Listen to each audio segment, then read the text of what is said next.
What are the sharpest cinema lenses? What lenses have the highest resolving power? This question is not really a simple one with a straightforward answer. First, we need to consider camera sensors and how far they've come relative to the optics.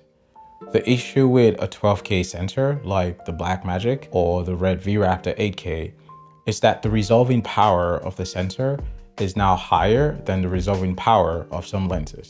So which is which? This hypothesis is purely academic, and I would love to hear your useful and constructive feedback in the comments. There are multiple focal lengths in a lens series, all with unique attributes. So I really should be specifying the 65mm Zeiss Supreme as the reference point in this instance. To begin with, we have the question of aperture. Is it fair to compare a T1.3 Master Prime to a T1.5 Supreme to a T1.8 Signature Prime?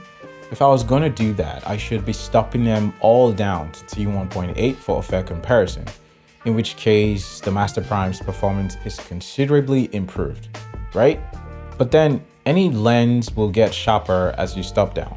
So maybe I should be comparing every lens at say T2.8, especially if it's a studio environment where lighting can be absolutely controlled and the operator wants the sharpest image they can get, rather than a particular depth of field. For instance, at T2.8, almost any modern lens that hasn't been designed to have character will be pretty sharp. But then that's not all. We also have lens coverage. As it happens, signature primes and Primus 70s are generally sharper than master primes, even if we only compare a Super 35 area. But again, it will vary by focal length, particularly for the wides and longs. In lens design, angle of view is what dictates many decisions rather than the focal length. So while 25mm, for instance, is a pretty wide angle full frame lens, it's not so wide for Super 35. To complicate matters, a lot of Super 35 lenses are being used on larger sensors these days, or Super 35 open gates. And while they may cover a larger area, they weren't originally designed for it. So you can get further image degradation by using this lens.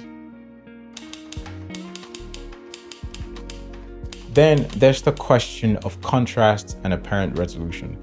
A Master Prime has slightly more contrast than a Zeiss Supreme, but depending on the focal length again, it may also have more aberrations at the edges of the Super 35 frame. But the higher contrast can make it seem sharper. Then we could talk about the types of aberrations causing image softness. Is a bit of color fringing at the edges, which Master Primes have, worse than a bit of spherical aberration or coma?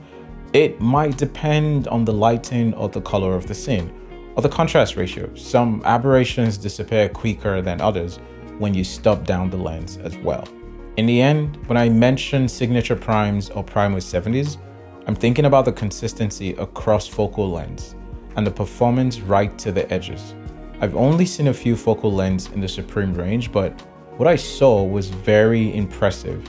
I'm also making certain assumptions here based on observations that there have been design improvements or advancements since the Master Primes, which used to be the standard for Super 35 lenses. So the current mood is for lenses that are not perfect. So a lot of designs now are going for vintage aesthetics, which means choosing to retain certain aberrations. Generally, I would say use primes rather than zooms if you want the best image quality, although zooms have certainly come a long way, but there are always design compromises in zooms.